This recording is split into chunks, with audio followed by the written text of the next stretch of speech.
Hey everybody, welcome to a new segment I'm doing called Wizard School. This is where I break down the nuts and bolts of how to play Eternal Magic. Non-rotating constructed formats are my specialty, and there's some stuff that happens in these formats that doesn't happen in Limited and Standard quite as often. And hopefully I get to break down some of the fundamentals as we go. Today I'm talking about cantrips. So what is a cantrip? A cantrip is a card that replaces itself when it's cast, usually by drawing a card. So the card will do something and then have the text draw a card somewhere on it as well. The word comes from Scottish ancestry, and it's introduced to us through Dungeons and Dragons. D&D players apparently use this word to describe a spell with a minor effect. Hey. So, what is the value of a card? What's the value of a cantrip?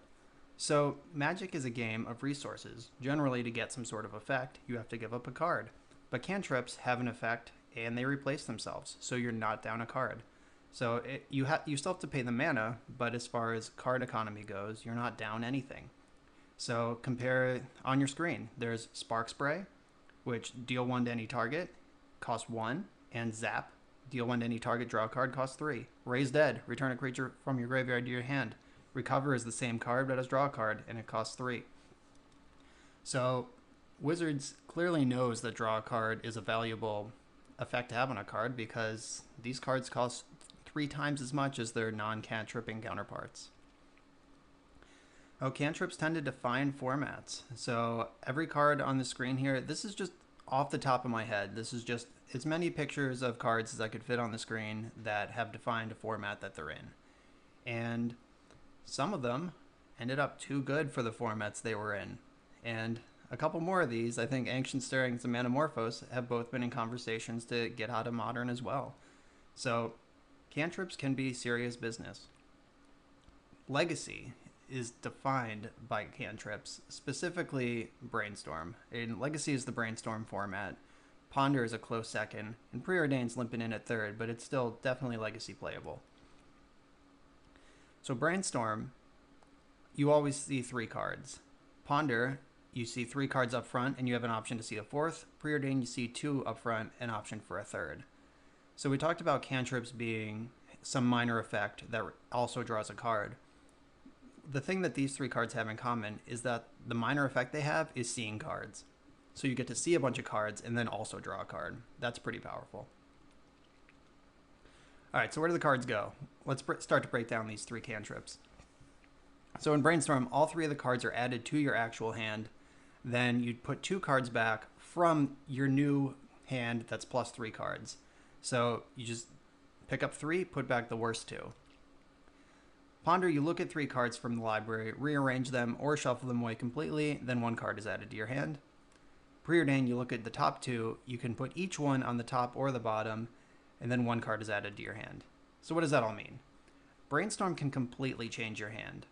If you cast it with 2 cards in hand, you go up to 5, and then you put back the worst 2. So if you started with 3 cards, your hand could be totally different when you're done. Brainstorm just moves the cards around from the top of the deck to your hand and back. If they're all bad, you're stuck. That's called the Brainstorm lock. We'll talk about that later.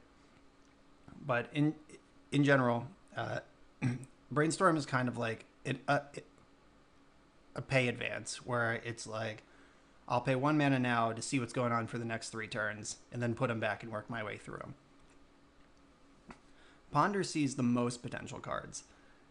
The 3 you get to look at up front, plus the choice to draw a random one if you didn't want those. So if you cast Ponder, all 3 cards are bad, just shuffle away, get a random one. Brainstorm, you can't do that. If you pick up your 3 Brainstorm cards and they're all bad, that sucks. You have to put 2 of them back and work through them. Ponder can only ever change 1 card in your hand, though, whereas Brainstorm can change up to 3. Preordained only sees 2 cards, but has the most control over what you do with them.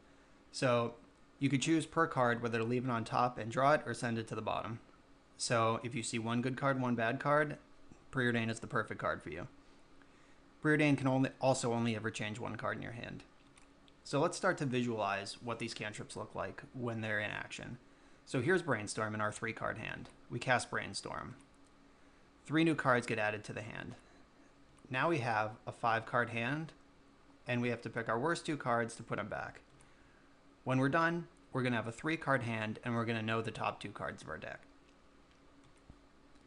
So, like I said before, Brainstorm can completely change the composition of your hand. The right time to cast Brainstorm is when your hand can be improved. If your hand is already full of great cards, save it for when you draw some bad ones. So, if you don't want to die to a random spell from your opponent and your hand is Brainstorm Counterspell, then you're not going to cast Brainstorm, because Counterspell, you already have the card you want. You want to save Brainstorm for when you have a bad card you want to get rid of. My pro tip, if you start drawing extra lands in a game that you're not going to need, just stop playing them. You don't have to make your land drop every turn, and Brainstorm can turn those lands into real cards later on. All right, let's visualize Ponder. So here's our 3-card hand with Ponder. We cast Ponder. We get to look at 3 cards on the top of the deck. Note that these are not in our hand. Brainstorm puts the cards into your actual hand. Ponder does not. So you're just looking at these cards. They are technically still in your deck, in case a card cares about that. But you're looking at these top 3 cards. Then you can rearrange them as you please and put them back on top of the deck. From there, you can choose to draw a card, in which case you have a card in your hand and you know the top 2 cards of your deck. Or you can shuffle them away and get a random card. So Ponder sees the most cards at 4, but you only get 1 of them now. It's good to cast Ponder when you're looking for a specific card. So combo decks really like Ponder. Show and Tell comes to mind. If you have Show and Tell but nothing to put into play, Ponder sees the most cards to try to get you something to put into play. Control decks like to use Ponder to hit their early land drops, and then later on they use Ponder to find their threats to close out the game. So when you're looking for something specific, Ponder is the card for you. And here's what Preordained looks like. So here's our 3-card hand. We cast Preordained. We get to look at 2 cards. Again, these are not in your hand. So if these cards, if one is great and one's a stinker, you can put them wherever you want. So you can send that stinker straight to the Shadow Realm. That's on the bottom of your deck. You're not going to see it again unless you shuffle your deck. And you can put that game winner right on top, and then you draw it right away. Preordained sees the fewest cards, but it has the most control over where they go. It's the only one of the 3 that lets you keep good cards and get rid of the bad ones without a separate shuffle effect. Seeing cards is the point of cantrips. Like Brainstorm sees the most, changes your hand the most. Ponder sees 4 cards compared to Preordained's 3. So Preordained is the little guy of the bunch. But there have been decks in Magic's history that play the first Preordained before they play the 4th Ponder, like Death Shadow, circa Pro Tour 25.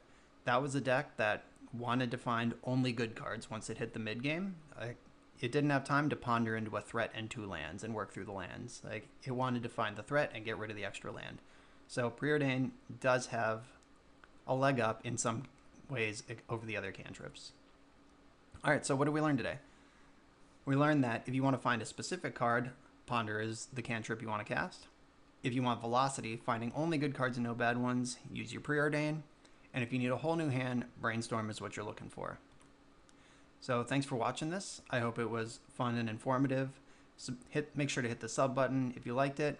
Let me know in the comments some feedback, what else you want to see, what topics you'd like covered. And as always, talk to me on Twitter @BoschandRoll. Thanks for watching, and I'll see you next time.